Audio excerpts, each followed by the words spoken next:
ഇന്ന് നമ്മൾ യാക്കോബിൻ്റെ ലേഖനം 3-ാം അധ്യായം 13 മുതൽ 18 വരെയുള്ള വാക്യങ്ങളാണ് ചിന്തിക്കുന്നത്. നിങ്ങളെല്ലാവരും നിങ്ങളുടെ ബൈബിളിലേക്ക് നോക്കുക. ഞാൻ വായിക്കാം. യാക്കോബ് 3:13 മുതൽ 18 വരെ. നിങ്ങളിൽ ജ്ഞാനിയും വിവേകിയുമായവൻ ആര്? അവൻ ജ്ഞാനത്തിൻ്റെ ലക്ഷണമായ സൗമ്യതയിൽ നല്ല ജീവിതത്തിലൂടെ തൻ്റെ പ്രവൃത്തികൾ കാണിക്കട്ടെ. എന്നാൽ നിങ്ങൾക്ക് ഹൃദയത്തിൽ കയ്പുള്ള കടുത്ത അസൂയയും കലഹവും ഉണ്ടെങ്കിൽ സത്യത്തിനെതിരായി പ്രശംസിക്കുകയും വ്യാജം പറയുകയും അരുത്. ഇത് ഉയരത്തിൽ നിന്ന് വരുന്ന ജ്ഞാനമല്ല, പിന്നെയോ ഭൗമികവും അനാത്മികവും പൈശാചികവും അത്രേ. അസൂയയും കലഹവും ഉള്ളിടത്ത് കലക്കവും സകല ദുഷ്പ്രവൃത്തിയുമുണ്ട്. ഉയരത്തിൽ നിന്നുള്ള ജ്ഞാനമോ ഒന്നാമത് നിർമ്മലവും പിന്നെ സമാധാനവും ശാന്തതയും അനുസരണമുള്ളതും കരുണയും സൽഫലവും നിറഞ്ഞതും പക്ഷപാതവും കാപട്യവും ഇല്ലാത്തതുമാകുന്നു. എന്നാൽ സമാധാനം സൃഷ്ടിക്കുന്നവർ നീതിയുടെ ഫലം സമാധാനത്തിൽ വിതയ്ക്കുന്നു.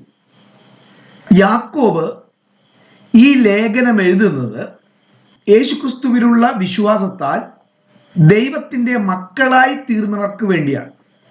അപ്പം നമ്മൾ ഇതിൽ പറയുന്ന കാര്യങ്ങൾ കേൾക്കുമ്പോൾ ദൈവമക്കളോടാണ് സംസാരിക്കുന്നത് എന്നുള്ള ഒരു ചിന്തയോടുകൂടെ വേണം ഇത് കേൾക്കാനും ഈ ലേഖനം വായിക്കാനും. ദൈവമക്കളോട് എന്ന് പറയുന്നതിനേക്കാൾ കുറച്ചും കൂടെ നന്നായി വ്യക്തമായി പറഞ്ഞാൽ എന്നോട് സംസാരിക്കുന്നത്. പലപ്പോഴും ദൈവത്തിൻ്റെ വചനത്തിന് നമ്മുടെ ജീവിതത്തിൽ പ്രവർത്തിക്കാൻ കഴിയാത്തത് പലപ്പോഴും നമ്മൾ കേൾക്കുകയോ വായിക്കുകയോ ഒക്കെ ചെയ്യുമ്പോൾ നമ്മെ ഒഴിവാക്കിക്കൊണ്ടാണ് കേൾക്കുന്നത് അല്ലെങ്കിൽ വായിക്കുന്നത്. ഒന്നാമത് നമ്മയാണ് പ്രതിസ്ഥാനത്ത് നിർത്തേണ്ടത്, നമ്മയാണ് മുൻപിൽ നിർത്തേണ്ടത്. എന്നോടാണ് സംസാരിക്കുന്നത്. ഇവിടെ ഭൗമിക ജ്ഞാനവും സ്വർഗീയ ജ്ഞാനവും ആ വിഷയമാണ് യാക്കോബ് പറയുന്നത്. The wisdom from above, the wisdom from below. ഉയരത്തിൽ നിന്നുള്ള ജ്ഞാനവും ലോകത്തിൽ നിന്നുള്ള ജ്ഞാനവും. ഈ രണ്ട് ജ്ഞാനങ്ങളിൽ നമുക്കാവശ്യം ഉയരത്തിൽ നിന്നുള്ള ജ്ഞാനമാണ്. നമ്മൾ ഉയരത്തിൽ നിന്നുള്ള ജ്ഞാനം പ്രാപിക്കണം. അതോടൊപ്പം തന്നെ സംഭവിക്കേണ്ടത് ഭൗമികവും അനാത്മികവും പൈശാചികവുമായ ജ്ഞാനം നമ്മൾ ഒഴിച്ചു കളയണം. ഭൗമികമായ ജ്ഞാനത്തിന് പ്രയത്നങ്ങൾ വേണ്ട, അല്ലെങ്കിൽ അത് സ്വാഭാവികമായിട്ട് കയറും. ഉയരത്തിൽ നിന്നുള്ള ജ്ഞാനം അങ്ങനെയല്ല. അതുകൊണ്ട് ഉയരത്തിൽ നിന്നുള്ള ജ്ഞാനം നമ്മൾ പ്രാപിക്കുന്നതോടൊപ്പം തന്നെ ഭൗമികമായ ജ്ഞാനം, ലൗകികമായ ജ്ഞാനം അത് നമ്മിൽ നിന്ന് ഒഴിവാക്കണം. ഉയരത്തിൽ നിന്നുള്ള ജ്ഞാനം എങ്ങനെയാണ് പ്രാപിക്കുന്നത്? ഞാൻ ആദ്യം അതുകൊണ്ടാണ് പറഞ്ഞത്, ഇത് കേൾക്കുമ്പോൾ, ഞാനിത് വായിക്കുമ്പോൾ എന്നെയാണ് മുൻപിൽ നിർത്തി. എനിക്ക് ഉയരത്തിൽ നിന്നുള്ള ജ്ഞാനം ആവശ്യമാണ്. വേദപുസ്തകത്തിൽ ദൈവത്തിൻ്റെ സൃഷ്ടിയായ അല്ലെങ്കിൽ ദൂതനായിരുന്ന ആ ദൂതൻ പിന്നീട് സാത്താനായി പിശാചായി തീർന്നതും മുതൽ എല്ലാ വീഴ്ചകളുടെയും കാരണം ലൗകികമായ ജ്ഞാനമാണ്. ലൗകികമായ ജ്ഞാനം കയറിയത് കൊണ്ടാണ് സാത്താൻ മുതൽ എല്ലാ വീഴ്ചകളും, വേദപുസ്തകത്തിൽ നമ്മൾ കാണുന്ന വീഴ്ചകളൊക്കെ സംഭവിച്ചത്. അനന്യാസ് സഫീറ എന്ന രണ്ട് വ്യക്തികളെ കുറിച്ച് നമ്മൾ അപ്പോസ്തല പ്രവൃത്തിയിൽ വായിക്കുന്നുണ്ട്. അവർക്ക് എന്താ സംഭവിച്ചത്? അവര് പെട്ടെന്ന് വീണ് മരിച്ചുപോയി, അല്ലെങ്കിൽ ശിക്ഷയായി അവര് വീണ് മരിച്ചുപോയി. എന്താ കാരണം? അപ്പോസ്തല പ്രവൃത്തി 5-ാം അധ്യായം 3-ാമത്തെ വാക്യം. അപ്പോൾ പത്രോസ്, അനന്യാസേ, പരിശുദ്ധാത്മാവിനോട് വ്യാജം കാണിപ്പാനും നിലത്തിന്റെ വിലയിൽ കുറെ എടുത്തു വെപ്പാനും സാത്താൻ നിന്റെ ഹൃദയം കൈവശമാക്കിയത് എന്ത്? സാത്താൻ അവരുടെ ഹൃദയം കൈവശമാക്കി എന്ന് പറഞ്ഞാൽ അവർക്ക് സാത്താനിൽ നിന്നുള്ള ജ്ഞാനം കിട്ടി. അതിൻ്റെ വിപരീതം എന്നുള്ള പരിശുദ്ധാത്മാവിനാൽ നിയന്ത്രിക്കപ്പെടുക. നമ്മൾ റോമാലേഖനത്തിൽ വായിക്കുന്നുണ്ട്, പരിശുദ്ധാത്മാവിനെ പിടിക്കപ്പെടുക. ഈ ചിന്തകൾ എങ്ങനെയാണ് വന്നത്?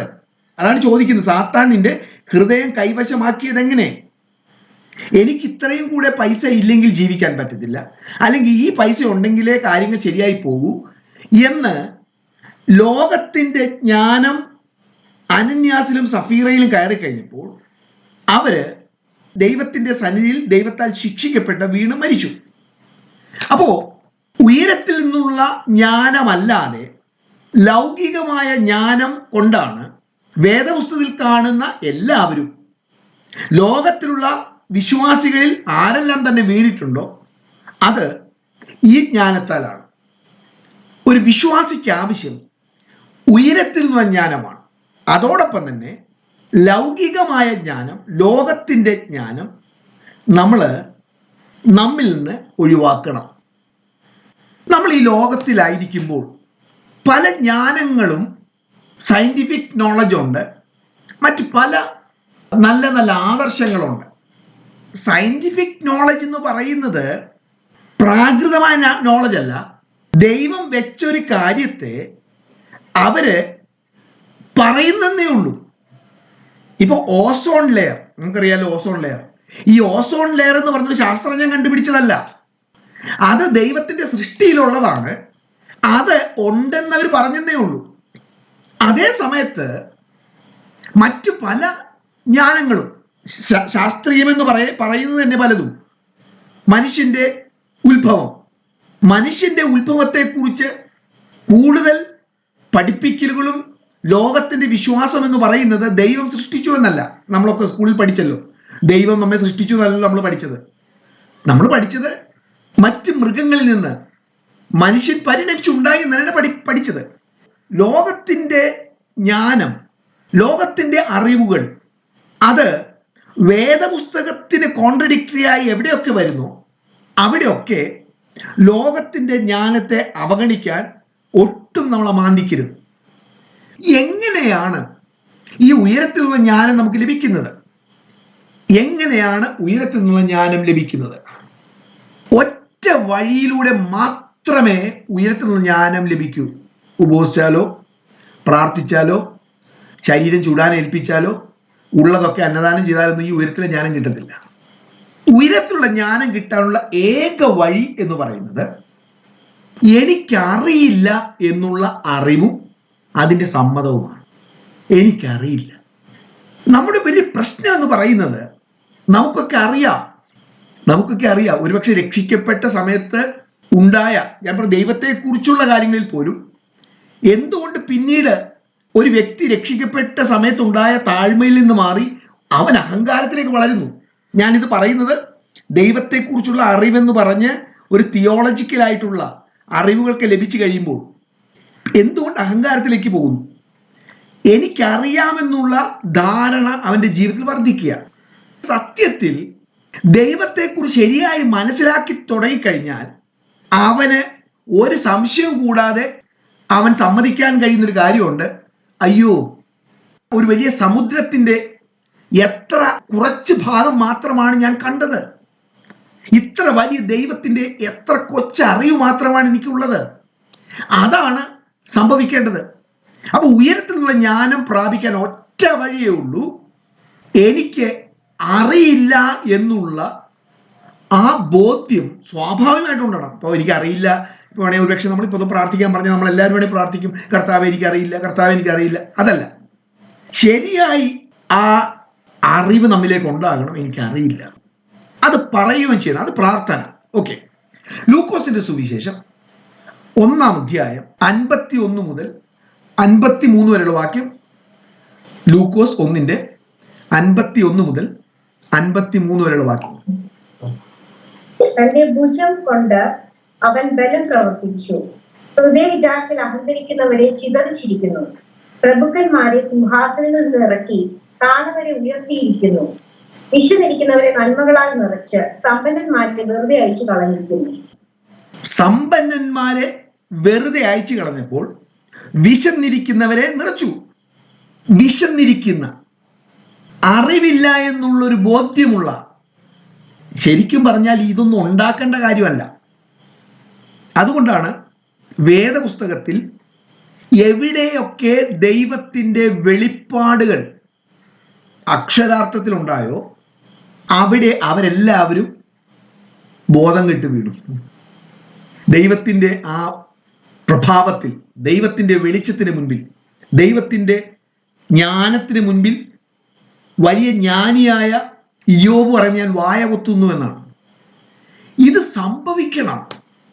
ദൈവവചനം പഠിക്കും തോറും, വേദപുസ്തകം വായിക്കും തോറും, എൻ്റെ ഭാഷ പറഞ്ഞാൽ ഞങ്ങളൊക്കെ തിയോളജി പഠിക്കുന്ന സമയത്ത് BTH, BD, MTH, PhD അങ്ങനെ കയറും തോറും കൂടുതൽ അറിവില്ല എന്നുള്ള ഒരു തിരിച്ചറിവ് ഉണ്ടാകേണ്ടതാണ്. പക്ഷെ ദുഃഖകരമായ ഒരു കാര്യം എന്ന് പറയുന്നത് അങ്ങനെ വളരെ കുറച്ചേ അറിയില്ല എന്നുള്ള തോന്നല്. നമ്മൾ കൂടുതൽ സമ്പന്നന്മാരാകുക. ഉയരത്തിൽ നിന്നുള്ള ജ്ഞാനം, ഞാൻ ആദ്യം പറഞ്ഞു, ഉയരത്തിൽ നിന്നുള്ള ജ്ഞാനം ഇല്ലാത്തത് കൊണ്ടാണ് സാത്താൻ മുതൽ എല്ലാവരും വീണുപോയത്. യൂദ പ്രാകൃതമായ ലൗകികമായ ജ്ഞാനത്തിൽ നിന്നാണ് അവന് ആ ഒരു ആഗ്രഹം ഉണ്ടായത്. അപ്പൊ ഉയരത്തിൽ നിന്നുള്ള ജ്ഞാനം എങ്ങനെ കിട്ടും? ഉയരത്തിലുള്ള ജ്ഞാനം കിട്ടാൻ ഒരേ ഒരു വഴിയേ ഉള്ളൂ, നാം ദരിദ്രരാകുക. നമ്മുടെ പാപ്പരത്വം, എനിക്കറിയില്ല എന്നുള്ള ഒരു തിരിച്ചറിവ്. ആത്മാവിൽ ദരിദ്രരായവർ ഭാഗ്യവാന്മാർ. എൻ്റെ ജീവിതത്തിൽ എനിക്ക് ഏതൊരു കാര്യത്തെക്കുറിച്ച് അറിവുണ്ടെങ്കിലും എനിക്ക് യാക്കോബിന്റെ ലേഖനം ഒരു വർഷമെടുത്ത് പഠിപ്പിക്കാൻ പറ്റിയാലും മറ്റൊരാൾ യാക്കോബിന്റെ ലേഖനം എടുക്കുമ്പോൾ ഞാൻ കൊതിയോടും അത്ഭുതത്തോടും ഒന്നും അറിയാത്തൊരു ശിശുവിനെ പോലെ ഇരിക്കാൻ എനിക്ക് കഴിയുന്നില്ലെങ്കിൽ എൻ്റെ അറിവ് എന്നിൽ എന്തോ ഒരു അപകടമുണ്ടാക്കി. ഞാൻ പറയുന്നത് മറ്റൊരാൾ പറയുന്ന എല്ലാ പൊട്ടത്തരവും എൻ്റെ ആത്മാവില്ലാത്തവൻ എനിക്കുള്ളവനല്ല എന്നുള്ള വാക്യം വായിച്ചിട്ട് പരിശുദ്ധാത്മാ വിഷയം പ്രാപിച്ച് അന്യഭാഷ പറയാത്തവരൊക്കെ നരകത്തിൽ പോകുന്ന ഒരാൾ പഠിപ്പിക്കുമ്പോൾ അയ്യോ എന്ന് പറഞ്ഞിരിക്കുന്ന കാര്യത്തെക്കുറിച്ചല്ല ഞാൻ ഈ പറയുന്നത്. എനിക്ക് മാത്രമേ അറിവുള്ളൂ, ഞാൻ പറയുന്നത് മാത്രമാണ് ശരിയെന്നുള്ള ആ ചിന്ത വരാൻ കാരണമായ അഹങ്കാരത്തെക്കുറിച്ചാണ് ഞാൻ ഈ പറയുന്നത്. അപ്പൊ ഉയരത്തിൽ നിന്നുള്ള ജ്ഞാനം പ്രാപിക്കാൻ ഒറ്റ വഴിയേ ഉള്ളൂ, എനിക്ക് അറിവില്ല എന്നുള്ള തിരിച്ചറിവിൽ നിന്ന്. അതാണ് മറിയ പറയുന്നത്. അവൻ സമ്പന്നന്മാരെ വെറുതെ അയച്ചു കളഞ്ഞു, ദരിദ്രന്മാരെ നിറച്ചു. നമ്മൾ ആ വായിച്ച വാക്യത്തിൽ ചില വാക്യങ്ങൾ ഓർഡർ അനുസരിച്ചല്ല ഞാൻ പറയുന്നത്, കുറച്ചുകൂടെ മനസ്സിലാക്കാനുള്ള സൗകര്യം. 15-ാമത്തെ വാക്യത്തിൽ നമ്മൾ വായിക്കുന്നു, ഇത് ഉയരത്തിൽ നിന്ന് വരുന്ന ജ്ഞാനമല്ല. ഏത്? ലൗകിക ജ്ഞാനം, അല്ലെങ്കിൽ ഉയരത്തിൽ നിന്ന് ഉള്ളതല്ലാത്ത ജ്ഞാനം. അത് ദൈവത്തിൽ നിന്നല്ല, അല്ലെ ഉയരത്തിൽ നിന്നല്ല, മറിച്ച് ഭൗമികമാണ്, അനാത്മികമാണ്, പൈശാചികമാണ്. 14-ാമത്തെ വാക്യം ഞാനിപ്പോൾ വായിച്ചത് 15, ഇനി 14-ാമത്തെ വാക്യം. എന്നാൽ നിങ്ങൾക്ക് ഹൃദയത്തിൽ കയ്പുള്ള കടുത്ത അസൂയയും കലഹവും ഉണ്ടെങ്കിൽ സത്യത്തിനെതിരായി പ്രശംസിക്കുകയും വ്യാജം പറയുകയും അരുത്. ഉള്ളിൽ എന്താണ് ഉള്ളത് എന്നുള്ളത് അത് സംസാരത്തിലൂടെ, നോട്ടത്തിലൂടെ, പ്രവൃത്തിയിലൂടെ ഒക്കെ പുറത്തു വരും. എൻ്റെ ഉള്ളിൽ അസൂയയും കലഹവും ഉണ്ടെങ്കിൽ അതിനർത്ഥം എനിക്ക് ഉയരത്തിൽ നിന്നുള്ള ജ്ഞാനം ഇല്ല എന്നാണ്. അസൂയയും കലഹവും ഉണ്ടെങ്കിൽ അതിനർത്ഥം എനിക്ക് ഉയരത്തിൽ നിന്നുള്ള ജ്ഞാനം ഇല്ല എന്നാണ്. എന്നിട്ട് യാക്കോബ് പറയാണ്, പക്ഷേ നീ അതിനെതിരെ പ്രശംസിക്കരുത്. അതായത് എൻ്റെ പ്രവൃത്തിയിലൂടെ തെളിയുന്നത് എനിക്ക് ഉയരത്തിലുള്ള ജ്ഞാനം ഇല്ല എന്നാണ്. പക്ഷെ നിനക്ക് ഉയരത്തിലുള്ള ജ്ഞാനമുണ്ട് എന്നുള്ള രീതിയിൽ നീ പ്രശംസിക്കരുത്. സത്യത്തിനെതിരായി നീ പ്രശംസിക്കരുത്, വ്യാജം പറയുകയും അരുത്. ഞാനൊരു ക്ലാസ്സിൽ പറഞ്ഞു എന്നാണ് എൻ്റെ ഓർമ്മ, internal truth and external claims. അത് വേറൊരു വാക്യത്തിൽ ഞാനത് പറഞ്ഞതാണ്. എനിക്ക് തോന്നുന്നു 1-ാം അധ്യായത്തിലാണ് നമ്മളത് കണ്ടത്. തന്നെ വഞ്ചിക്കുന്ന കാര്യത്തെക്കുറിച്ച് പറഞ്ഞപ്പോൾ, വചനം കേൾക്കുക മാത്രം ചെയ്യുന്ന ഭാഗത്തെക്കുറിച്ച് പറഞ്ഞപ്പോൾ, അകത്തുള്ള ഒരു സത്യം പുറത്ത് ഞാൻ വിളിച്ചു പറയുന്നത്, അവകാശവാദം മുഴക്കുന്നത്, ഞാൻ താഴ്മയുള്ളവനാണ് എന്ന് ഞാൻ പുറത്ത് വിളിച്ചു പറയുന്നു.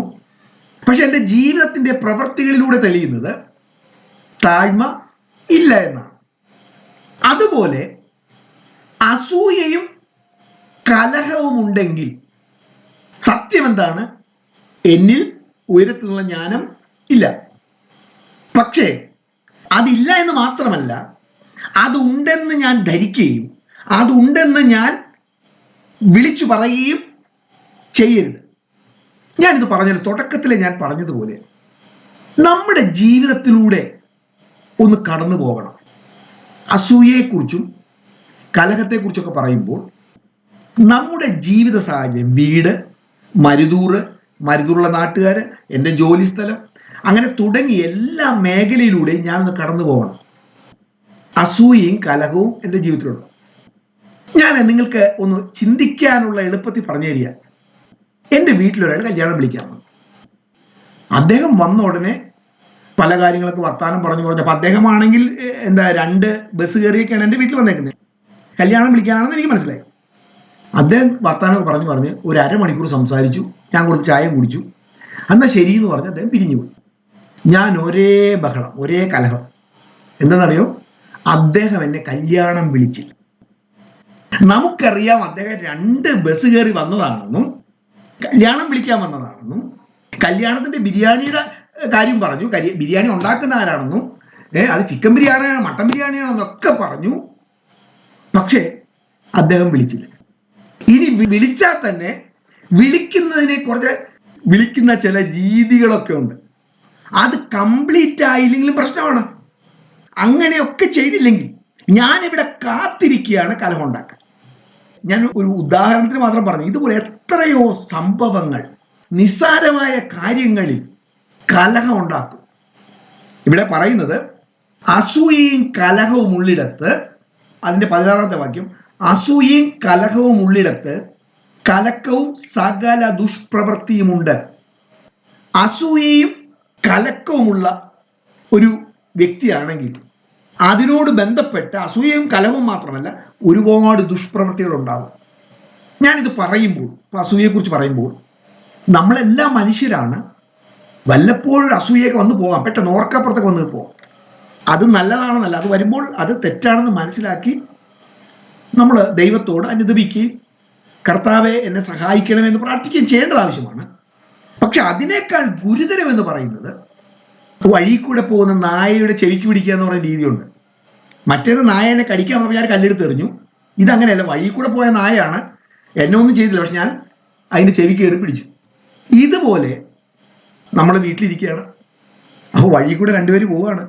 അപ്പം നമ്മളിവിടെ കണ്ടില്ലേ, അവൾക്കൊരു പുതിയ സ്വർണമാല കിട്ടിയതിൻ്റെ നമുക്കൊരു പ്രത്യേകത ഉണ്ട്. ഞാനിത് പലപ്പോഴും പറയുന്നത് വളരെ ഗ്രാമീണ ഭാഷയിലാണ്. നമ്മൾ കുറച്ചും കൂടെ സ്റ്റാൻഡേർഡ് ഉള്ള ആൾക്കാരും പട്ടണവാസികളായതുകൊണ്ട് ഈ രീതിയിലായിരിക്കത്തില്ല, കുറച്ചും കൂടെ സ്റ്റാൻഡേർഡിലായിരിക്കും നമ്മുടെയൊക്കെ കമന്റ്സ്. അസൂയയും കലക്കവും നമ്മൾ ആഗ്രഹിക്കണം. എന്താണ്? ഞാനായിട്ടൊരു കലക്കം ഉണ്ടാകത്തില്ല. കലക്കം ഉണ്ടാകാൻ ഞാൻ പറഞ്ഞില്ല, നമ്മളൊക്കെ മനുഷ്യരാണ്.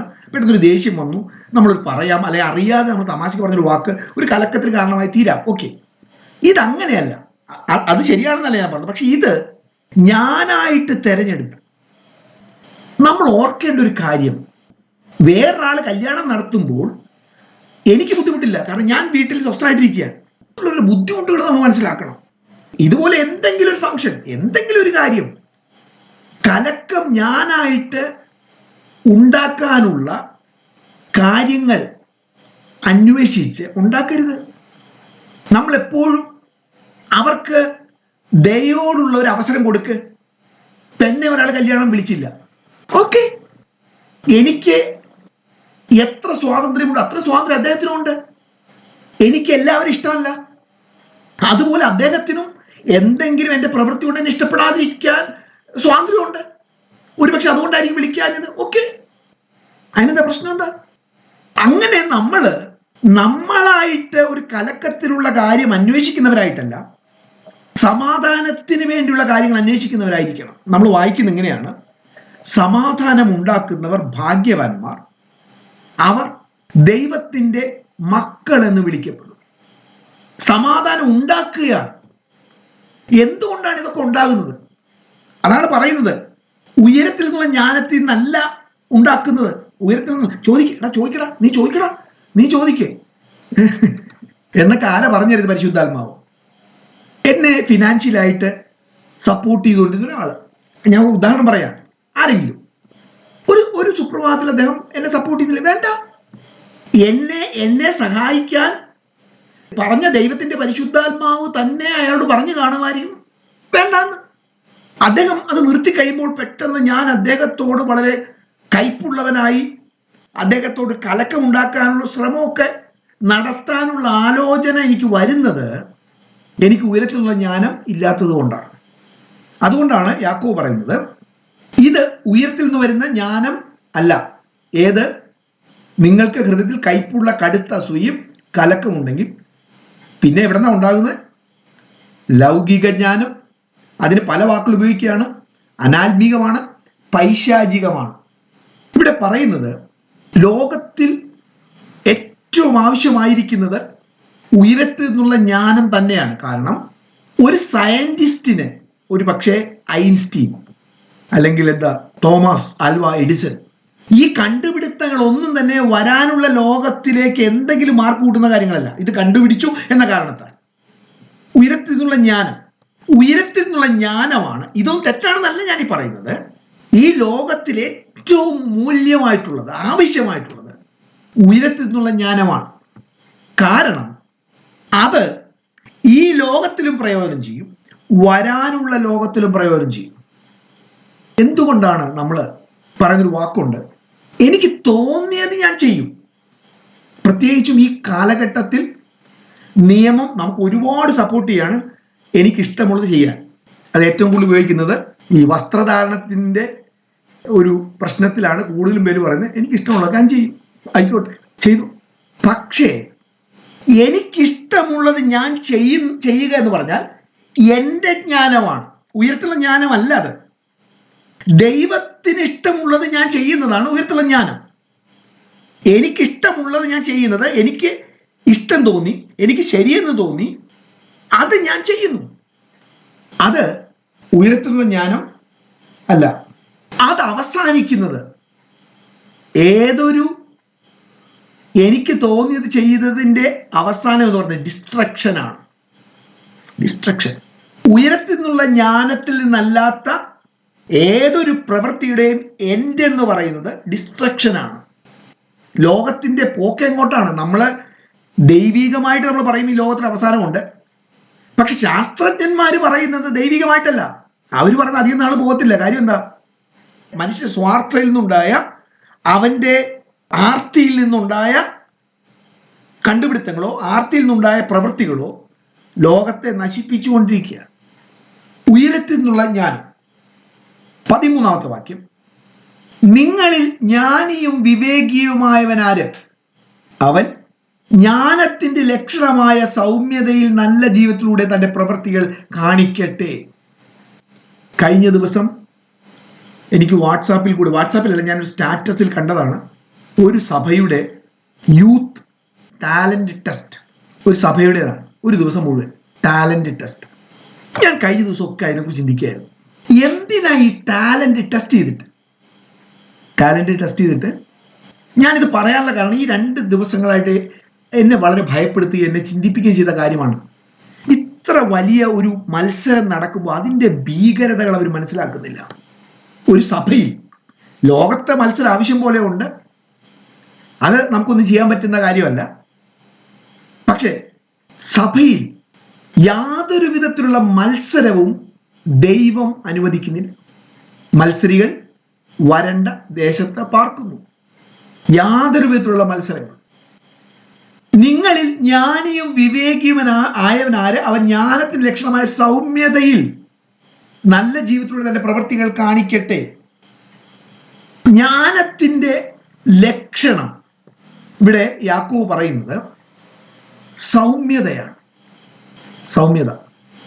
സൗമ്യത എന്ന് പറയുന്നത് അധികം ഒരു റിയാക്ഷനുമായിട്ട് ബന്ധപ്പെട്ടതാണ്. പ്രതികരണമായിട്ട് പ്രതികരിക്കുക. ഒരു പക്ഷെ ഉള്ളിലുള്ള പ്രതികരണവും പുറത്തുള്ള പ്രതികരണം. അതിൻ്റെ ഓപ്പോസിറ്റാണ് മത്സരം.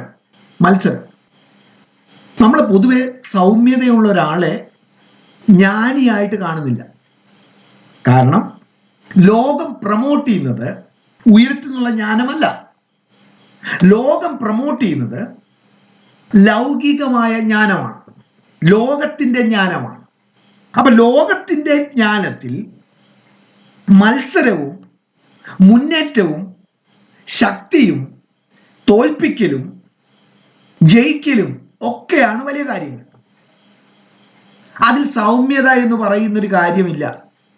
സൗമ്യതയെ ലോകം അപ്രീഷിയേറ്റ് ചെയ്യുന്നില്ല. വഴിയിൽ വെച്ച് നമ്മെ ഒരാൾ അടിച്ചാൽ ശാന്തതയോടെ നിൽക്കുകയും ഞാൻ സൗമ്യനായി എൻ്റെ വഴിക്ക് പോവുകയും ചെയ്താൽ കണ്ടു നിൽക്കുന്നവർ കൈയടിക്കത്തില്ല. അതേ സമയത്ത് എന്നെ ഉപദ്രവിക്കുന്നവനെ ഞാൻ ശക്തിയോടുകൂടി എതിർക്കുകയും അവനെ അടിച്ച് നിലത്തിടാൻ കഴിഞ്ഞെങ്കിൽ കണ്ടു നിൽക്കുന്നവരൊക്കെ കൈയടിക്കും. സൗമ്യതയെ ലോകം അപ്രീഷിയേറ്റ് ചെയ്യുന്നില്ല. സൗമ്യത ഒരു പ്രതികരണത്തോടുള്ള ബന്ധത്തിലാണ് നാം കാണേണ്ടത്. സൗമ്യത മറ്റൊരാൾ ചെയ്യുന്ന തെറ്റ് സീരിയസ് ആയിട്ട് നമ്മൾ കൺസിഡർ ചെയ്യും. അതേ തെറ്റ് നമ്മുടെ ജീവിതത്തിൽ വരുമ്പോൾ നമ്മൾ ഒരുപാട് അതിന് ലീനിയൻസ് അല്ലെങ്കിൽ ഒരുപാട് ദയ കാണിക്കും. സൗമ്യതയിൽ നിന്റെ നല്ല പ്രവൃത്തി കാണിക്കുക. ജ്ഞാനത്തിന്റെ ലക്ഷണം, ജ്ഞാനിയും വിവേകിയുമാകുന്നതിന്റെ ലക്ഷണം സൗമ്യതയാണ്. നമ്മൾ ഈ പറഞ്ഞ കാര്യങ്ങളിൽ കൂടെ ഒന്നുകൂടെ ഞാൻ പറഞ്ഞിട്ട് അവസാനിപ്പിക്കുക. ഞാൻ നേരത്തെ ഒരു ഡിസോർഡർ ആയിട്ടാണ് പറഞ്ഞത്, അത് ഓർഡർ ആയിട്ട് നമുക്ക് കാണാം. യാക്കോബ് പറയുകയാണ് 13ാമത്തെ വാക്യം, നിങ്ങളിൽ ജ്ഞാനിയും വിവേകിയുമായവൻ ആര്? അവൻ ജ്ഞാനത്തിന്റെ ലക്ഷണമായ സൗമ്യതയിൽ നല്ല ജീവിതത്തിലൂടെ തന്റെ പ്രവൃത്തികൾ കാണിക്കട്ടെ. എന്നാൽ നിങ്ങൾക്ക് ഹൃദയത്തിൽ കയ്പുള്ള കടുത്ത അസൂയയും കലഹവും ഉണ്ടെങ്കിൽ നിങ്ങൾക്ക് ജ്ഞാനമുണ്ടെന്ന് നിങ്ങൾ നുണ പറയരുത്. സത്യത്തിന് വിരോധമായി വ്യാജം പറയരുത്. സത്യം എന്താണ്? എന്നിൽ ഉയരത്തിനുള്ള ജ്ഞാനമില്ല. ഉയരത്തിനുള്ള ജ്ഞാനം ഉണ്ടായിരുന്നെങ്കിൽ ഞാൻ ആ വിധത്തിൽ ചിന്തിച്ചേനെ. ഞാൻ ചില ഉദാഹരണങ്ങൾ പറഞ്ഞല്ലോ, അങ്ങനെ ചിന്തിച്ചേനെ. 15ാമത്തെ വാക്യം, ഇത് ഉയരത്തിൽ നിന്ന് വരുന്ന ജ്ഞാനമല്ല, പിന്നെയോ ഭൗമികവും അനാത്മികവും പൈശാചികവും അത്രേ. അസൂയയും കലഹവും ഉള്ളിടത്ത് കലക്കവും സകല ദുഷ്പ്രവൃത്തിയുമുണ്ട്. ഉയരത്തിൽ നിന്നുള്ള ജ്ഞാനം ഇല്ലെങ്കിൽ വരുന്ന കാര്യങ്ങൾ വളരെ ദുഷ്ടതകൾ നിറഞ്ഞ കാര്യങ്ങളായിരിക്കും. നമുക്ക് ഉയരത്തിൽ നിന്നുള്ള ജ്ഞാനം പ്രാപിക്കേണ്ടത് ആവശ്യമാണ്. അത് പ്രാപിക്കണമെങ്കിൽ അറിവില്ല എന്നുള്ളൊരു ധാരണ നമ്മിൽ ഉണ്ടാകണം. നമ്മൾ മറിയ ആരാധിക്കുന്നൊന്നുമില്ലെങ്കിലും മറിയയ്ക്ക് മറിയയുടേതായ ഒരു സ്ഥാനമുണ്ട്. മറിയയുടെ സ്ഥാനം എന്താണ്? മറിയ പറഞ്ഞ ആ പ്രാർത്ഥനയിലെ വാക്കാണ്, ഞാൻ ദരിദ്രയാണ്, എനിക്ക് അറിവില്ല. അവൾക്ക് അറിവില്ല എന്നുള്ള ബോധ്യമുള്ളത് കൊണ്ട് അനാവശ്യമായ തർക്കങ്ങൾ ഉണ്ടാകത്തില്ല. പ്രത്യേകിച്ചും ദൈവത്തിന്റെ വെളിപ്പാടുകളുള്ള ബന്ധത്തിൽ. ദൈവം നമുക്കൊരു കാര്യം പറഞ്ഞു തരുമ്പോൾ, ദൈവം നമ്മെ പഠിപ്പിക്കുമ്പോൾ അത് സമ്മതിക്കാൻ നമ്മൾ തയ്യാറാകുന്നില്ലെങ്കിൽ അതിനർത്ഥം നമുക്കറിയാമെന്നുള്ള ധാരണയും അഹങ്കാരവുമാണ്. നമ്മൾ നിറഞ്ഞവരാണ്, സമ്പന്നന്മാരാണ്. താഴ്മയുള്ളവരെ ദൈവം കടാക്ഷിക്കുന്നു. താഴ്മയുള്ളവർക്ക് ദൈവം കൃപ നൽകുന്നു. അറിവ് വളരെയധികം വർദ്ധിക്കണം. പക്ഷേ ഏതറിവ്? ദൈവത്തെക്കുറിച്ചുള്ള അറിവ്. പക്ഷെ ആ അറിവ് വർദ്ധിക്കുന്തോറും നമുക്ക് സംഭവിക്കേണ്ടത് എന്താണ്? അറിവില്ല എന്നുള്ള തോന്നലാണ്. നാളുകൾ കഴിയും തോറും, അറിവുകൾ വർദ്ധിക്കും തോറും, ബൈബിൾ സ്റ്റഡി എടുക്കാനുള്ള, ഞാൻ എന്നെ കുറിച്ച് പറയുന്നത്, കഴിവുകൾ കൂടുതൽ ഉണ്ടാകും തോറും, കൂടുതൽ സ്ഥലങ്ങളിൽ ബൈബിൾ സ്റ്റഡി എടുക്കും തോറും ഉയരത്തിൽ നിന്നുള്ള ജ്ഞാനമാണ് എന്നിൽ വരുന്നതെങ്കിൽ എന്നിൽ ഉണ്ടാകുന്ന ബോധ്യം എന്ന് പറയുന്നത് എനിക്കറിയില്ല. ആ അറിവില്ല എന്നുള്ള ബോധ്യം എന്നിൽ ഉണ്ടാകും തോറും ദൈവം കൂടുതൽ നമ്മെ നിറയ്ക്കും. അതുകൊണ്ടാണ് സ്ത്രീകളിൽ നിന്ന് ജനിച്ചവരിൽ യോഹന്നാൻ സ്നാപകനേക്കാൾ വലിയവൻ ആരുമില്ലെന്ന് പറഞ്ഞ കർത്താവ് പറഞ്ഞ ആ യോഹന്നാൻ സ്നാപകൻ പറയുന്നത്, അവന്റെ ചെരുപ്പിന്റെ വാറഴിപ്പാൻ പോലും ഞാൻ യോഗ്യനല്ല. എങ്ങനെ പറഞ്ഞാലും നാട്ടിൽ ഒരു റെസ്പെക്ട് ഉള്ള മനുഷ്യനാണ്. യോഹന്നാൻ സ്നാപകൻ പറഞ്ഞ ആളുകൾ കേൾക്കും. ആ കാലഘട്ടത്തിൽ മശിഹയാണെന്ന് തെറ്റിദ്ധരിക്കാൻ സാധ്യതയുള്ള നിലവാരത്തിലുള്ള മനുഷ്യൻ, ആ മനുഷ്യൻ അത്രമാത്രം ഉന്നതമായ മനുഷ്യൻ. യേശു പറഞ്ഞത് സ്ത്രീകളിൽ ജനിച്ചവരിൽ യോഹന്നാനേക്കാൾ വലിയവൻ ആരുമില്ല. ആ യോഹന്നാൻ പറയുകയാണ്, ചെരുപ്പിന്റെ വാറഴിപ്പാൻ പോലും എനിക്ക് യോഗ്യതയില്ല. പ്രിയ ദൈവമക്കളെ, നമുക്ക് ഉയരത്തുള്ള ജ്ഞാനം വളരെ ആവശ്യമാണ്. പ്രത്യേകിച്ചും ഈ കാലഘട്ടത്തിൽ ലോകത്തിന്റെ ജ്ഞാനം വളരെയധികം ഉണ്ടായിക്കൊണ്ടിരിക്കുന്ന നമുക്ക് ഉയരത്തിലുള്ള ജ്ഞാനം പ്രാപിക്കാനുള്ള വഴി അടഞ്ഞുകൊണ്ടിരിക്കുന്ന ഈ കാലഘട്ടത്തിൽ നമുക്ക് പ്രാർത്ഥിക്കാം. നമ്മളത് തിരിച്ചറിയാം. ഈ ജ്ഞാനമില്ലാതെ നമുക്ക് മുന്നോട്ട് പോകാൻ പറ്റത്തില്ല. ഞാൻ ആദ്യം പറഞ്ഞതുപോലെ ഉയരത്തിൽ നിന്നുള്ള ജ്ഞാനം ഇല്ലാത്തത് കൊണ്ടാണ് ലൂസിഫർ മുതൽ എല്ലാ വീണുപോയ മനുഷ്യരുടെയും വീഴ്ചയ്ക്ക് കാരണം. അവരിൽ ഉയരത്തിൽ നിന്നുള്ള ജ്ഞാനം ഇല്ല. നമ്മൾ അടുത്ത ആഴ്ച ഇതിന്റെ തുടർച്ചയായിട്ട് തന്നെ ചിന്തിക്കുന്നു. യാക്കോബ് അത് പിന്നെയും തുടർന്ന് 4-ാം അധ്യായം ആദ്യ ഭാഗത്തും അത് തന്നെയാണ് തുടരുന്നത്, ഉയരത്തിൽ നിന്നുള്ള ജ്ഞാനത്തെക്കുറിച്ച്.